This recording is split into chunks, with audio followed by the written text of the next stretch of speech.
Result দিয়াৰ পিছতেই আৰম্ভ হয় এডমিশ্যনৰ প্ৰক্ৰিয়া আৰু এডমিশ্যনৰ প্ৰক্ৰিয়াটো সুচাৰুৰূপে পৰিচালনা কৰিবৰ বাবে ডিৰেক্টৰেট অফ মেডিকেল এডুকেশ্যনৰ তৰফৰ পৰা কাউন্সেলিঙৰ ব্যৱস্থা কৰা হয়। এই কাউন্সেলিঙৰ বাবে তোমালোকে কি কৰিব লাগিব, কাউন্সেলিঙৰ সময়ত কি কৰিব লাগিব, কিমান ৰেংক পালে কাউন্সেলিঙত অংশগ্ৰহণ কৰিব লাগিব, তোমালোকে নটিফিকেশ্যনসমূহ কেনেকৈ পাবা, কাউন্সেলিঙৰ বাবে কি কি ডকুমেণ্টছ সাজু কৰিব লাগিব, তোমালোকে বাৰু চিট পাবানে, এই সমূহ প্ৰশ্নৰ উত্তৰ লৈ এই ভিডিঅ'টো প্ৰস্তুত কৰিছোঁ। আশা কৰোঁ শেষলৈকে চাবা। কাউন্সেলিং প্ৰচেছৰ বাবে প্ৰথম কথাটোৱে হৈছে এপ্লাই কৰিব লাগিবনে, এপ্লাই কৰিব নালাগে। কিন্তু IOCL আৰু ৰিপন্স এই দুটাৰ বাবে এপ্লাই কৰিব লাগে। ইতিমধ্যে IOCLে নটিফিকেশ্যন জাৰি কৰিছে আৰু ৰিপন্সেও খুব সম্ভৱ কেইদিনমানৰ ভিতৰতেই নটিফিকেশ্যন জাৰি কৰিব আৰু সেই নটিফিকেশ্যন তোমালোকে DMEৰ অফিচিয়েল ৱেবছাইটত পাবা। ইয়াৰ পিছৰ প্ৰশ্নটো হৈছে যে কাউন্সেলিঙৰ ডেট কেতিয়া। এতিয়ালৈকে DMEৰ অফিচিয়েল ৱেবছাইটত কাউন্সেলিং সম্বন্ধীয় কোনো ধৰণৰ নটিফিকেশ্যন জাৰি কৰা নাই।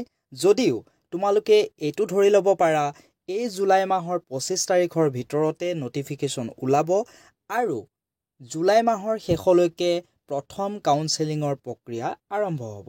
আলোচনাৰ পৰৱৰ্তী বিষয়টো হৈছে প্ৰচিডিউৰ।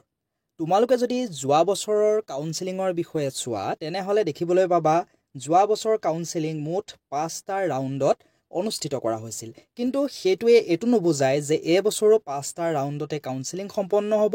প্ৰথম কাউন্সেলিংটো কেতিয়া আৰম্ভ হ'ব সেই বিষয়ে DMEৰ অফিচিয়েল ৱেবছাইটত তোমালোকক জনাব আৰু তোমালোকে সেইবাবে DMEৰ অফিচিয়েল ৱেবছাইটটো চেক কৰি থাকিবা। আমিও নটিফিকেশ্যন পোৱাৰ লগে লগে তোমালোকক জনাবলৈ চেষ্টা কৰিম আৰু বিভিন্ন ধৰণৰ নটিফিকেশ্যন তোমালোকক দি থাকিম। সেইবাবে এই চেনেলটো ছাবস্ক্ৰাইব কৰি ৰাখিবা। ইয়াৰ লগতে জড়িত অন্য এটা প্ৰশ্ন হৈছে যে সকলোৱে কাউন্সেলিঙত উপস্থিত থাকিব লাগিবনে। এই প্ৰশ্নৰ উত্তৰ হৈছে নালাগে। যিসকল কেণ্ডিডেটক বা যিসকল ৰেংক পোৱা ছাত্ৰ ছাত্ৰীক DMEয়ে কাউন্সেলিঙৰ বাবে নিমন্ত্ৰণ জনাব সেইসকলহে কাউন্সেলিঙত উপস্থিত থাকিব লাগিব। প্ৰথম কাউন্সেলিঙৰ বাবে DMEৰ তৰফৰ পৰা ৰেংক ৱাইজত কিমানলৈকে আহিব লাগিব তাৰ বিষয়ে তোমালোকক নটিফিকেশ্যনৰ যোগেদি জনাই দিব। আমিও তোমালোকক জনাবলৈ চেষ্টা কৰি থাকিম। সেইসকল কেণ্ডিডেট যিসকলক DMEৰ তৰফৰ পৰা মাতি পঠিয়াব সেইসকলেহে প্ৰথম কাউন্সেলিঙত অংশগ্ৰহণ কৰিব লাগিব। ঠিক একেদৰে যেতিয়া দ্বিতীয় কাউন্সেলিং হ'ব তেতিয়া যিসকলক মাতিব তেওঁলোকে অংশগ্ৰহণ কৰিব লাগিব আৰু একেটা প্ৰক্ৰিয়া একেবাৰে শেষৰ যিটো কাউন্সেলিং তালৈকে চলি থাকিব। নেক্সট আমি চাব বিচাৰিছোঁ ফৰ্ম ফৰ কাউন্সেলিং। প্ৰায়ভাগৰে মনত এনেকুৱা এটা প্ৰশ্ন থাকিব পাৰে সেই কাউন্সেলিঙৰ বাবে ফৰ্ম ক'ত পোৱা যাব। যিহেতু এই বছৰৰ নটিফিকেশ্যনেই এতিয়ালৈকে জাৰি কৰা হোৱা নাই সেইকাৰণে ফৰ্মো নাই। যিখন নটিফিকেশ্যন জাৰি কৰিব তাৰ তলতে এখন ফৰ্ম দিয়া থাকিব আৰু সেইখন ফৰ্ম ফিল আপ কৰিয়ে কাউন্সেলিঙৰ বাবে লৈ যাব লাগিব। নেক্সট যিটো প্ৰশ্ন হৈছে সেই প্ৰশ্নটো হৈছে কলেজ চেঞ্জ। প্ৰথম কাউন্সেলিঙত কোনো এজন ব্যক্তিয়ে এখন কলেজত এডমিশ্যন পালে আৰু তেখেতৰ এইটো সুবিধা থাকিব ছেকেণ্ড কাউন্সেলিঙত যে তেওঁ ছেকেণ্ড কাউন্সেলিঙলৈ গৈ কলেজখন চেঞ্জ কৰি ল'ব পাৰিব। এইখিনিতে তোমালোকক জনাব বিচাৰিছোঁ যিখিনি নটিফিকেশ্যন পাব্লিছ হ'ব সেইখিনি DMEৰ অফিচিয়েল ৱেবছাইটত পাব্লিছ হ'ব। সেইকাৰণে তোমালোকে ৱেবছাইটটো মাজে মাজে চেক কৰি থাকিবা। তাৰোপৰি তোমালোকৰ যিটো মেইল ID দিয়া হৈছিল সেই মেইল IDটো চেক কৰি থাকিবা। লগতে ফোনৰ যিটো ইনবক্স সেইটো চেক কৰি থাকিবা। তোমালোকৰ লগত যদি তেওঁলোকে কণ্টেক্ট কৰিব বিচাৰে তেনেহ'লে মেইল আৰু ফোন নাম্বাৰৰ জৰিয়তে কৰিব, মানে মেছেজ আৰু মেইলৰ জৰিয়তে কৰিব। সেইকাৰণে এই তিনিওটা বস্তু চেক কৰি থাকিবা। যিহেতু কাউন্সেলিঙৰ বাবে হাতত সময় খুব কম আছে সেইকাৰণে তোমালোকে কেইটামান প্ৰয়োজনীয় ডকুমেণ্টছ এতিয়াই সাজু কৰি ৰাখিবা। সেই ডকুমেণ্টছসমূহ হৈছে HSLCৰ এডমিট, এইটো সকলোৰে লগতে আছে।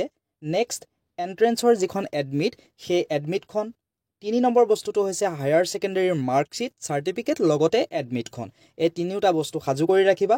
4 নম্বৰ বস্তুটো হৈছে কাষ্ট চাৰ্টিফিকেট। যিসকলৰ এতিয়ালৈকে কাষ্ট চাৰ্টিফিকেট বনাই হোৱা নাই তেওঁলোকে কাষ্ট চাৰ্টিফিকেটখন বনাবলৈ চেষ্টা কৰা। নেক্সট আমাৰ প্ৰয়োজনীয় বস্তু হৈছে NCL। NCL বিশেষকৈ প্ৰয়োজন হ'ব যিসকল OBC কেটেগৰীৰ, আৰু যদি তেওঁলোকৰ NCLখন নাথাকে তেনেহ'লে তেওঁলোক URৰ বাবেহে প্ৰযোজ্য হ'ব।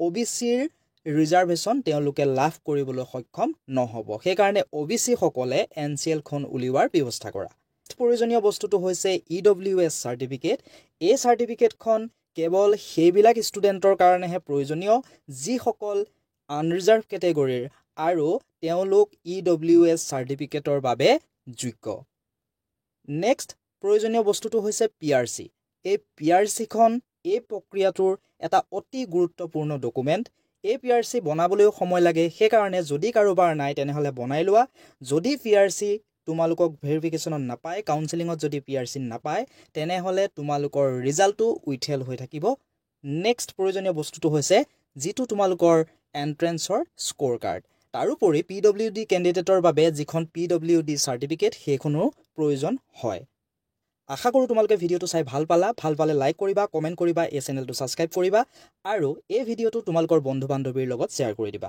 ধন্যবাদ